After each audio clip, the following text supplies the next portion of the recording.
Проблемот со хербицидите во екот на третирањето на површините се повеќе ги окупира оризопроизводителите кои двојно се жалат на нив. Прво сметаат дека цените се астрономски високи и нереални, бидејќи според нивни информации тие во странство чинат неколку пати поевтино, а на овдешниот пазар се зидаат до максимални граници.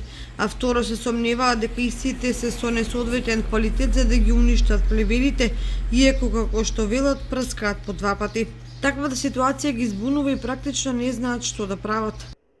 Има неадекватни препарати, набавуваат се од различни куќи и фирми од Турција, од Грција и кој како стигне така се најде. Ние моментално со оваа цена работиме само за аптеките и за бензинските помпи.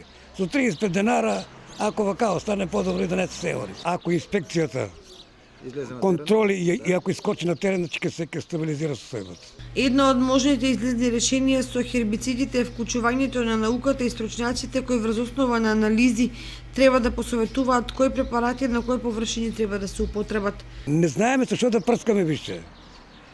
Значи на секоја ниво и у секоја поле не е се исто. Треба стручњаците, опитно поле, мислам, инженери, стручњаци да дојдат да кажат кои препарати за кое поле и за кој површина. Поедини земјоделци кои имаат над 50 хектари под оризова култура сметаат дека државата треба да им даде можност сами да увезуваат хербициди кои се на позитивната листа, бидејќи со сегашната практика само се богатат поединци кои со ограничениот број земјоделски аптеки држат свој еден монопол и диктираат високи цени.